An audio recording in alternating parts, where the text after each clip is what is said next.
ప్రయాణ సమయాన్ని తగ్గించేందుకు ప్రపంచ దేశాలు పోటీ పడుతున్నాయి. ఈ పోటీలో చైనా ఒక అడుగు ముందుకు వేసి ధ్వని వేగానికి చేరువలో ప్రయాణించే మ్యాగ్లెన్ రైలును విజయవంతంగా పరీక్షించింది. టీ ఫ్లైట్ అని పిలిచే ఈ రైలు గంటకు ఏకంగా 1000 కిలోమీటర్ల వేగంతో ప్రయాణించగలదు. అంటే హైదరాబాద్ నుంచి ఢిల్లీకి కేవలం 1.5 గంటలోపే చేరుకోవచ్చన్నమాట. సాధారణ రైళ్లలాగే ఇవి పట్టాలపై చక్రాలతో పరిగెత్తవు. అయస్కాంత శక్తిని ఉపయోగించి పట్టాలకు కొద్దిగా పైన గాలిలో తేలుతూ ప్రయాణిస్తాయి. దీనివల్ల ఘర్షణ ఉండదు. చైనా అభివృద్ధి చేసిన ఈ లేటెస్ట్ వెర్షన్ లో రైలును ఒక వాక్యూమ్ ట్యూబ్ లో పంపిస్తారు. గాలి పీడనం లేకపోవడం వల్ల ఇది విమానం కంటే వేగంగా దూసుకుపోతుంది. దేశం ప్రస్తుతం వందే భారత్, ముంబై, అహ్మదాబాద్ బుల్లెట్ రైలు ప్రాజెక్టులపై దృష్టి సారించింది. మ్యాగ్లేవ్ సంకేతాలను భారత్ కు తీసుకురావడంపై గతంలో కొన్ని చర్చలు జరిగాయి. అయితే దీని నిర్మాణ వ్యయం చాలా ఎక్కువ. 1 కిలోమీటరు మ్యాగ్లేవ్ ట్రాక్ నిర్మించడానికి అయ్యే ఖర్చు సాధారణ బుల్లెట్ రైలు కంటే 3 రెట్లు ఎక్కువగా ఉంటుంది. భారత ప్రభుత్వం ప్రస్తుతం national high speed rail corporation ద్వారా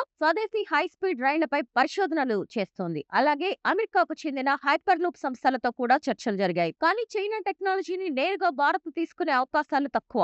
అయితే భవిష్యత్తులో మన శాస్త్రవేత్తలు ఇదే తరహా సాంకేతికతను అభివృద్ధి చేస్తే తప్పకుండా భారత్ లో కూడా అలాంటి వేగవంతమైన ప్రయాణం సాధ్యమవుతుంది. ప్రస్తుతానికి మన ఫోకస్ గంటకు 250 నుంచి 320 కిలోమీటర్ల వేగంతో ప్రయాణించే రైళ్లపైనే ఉంది.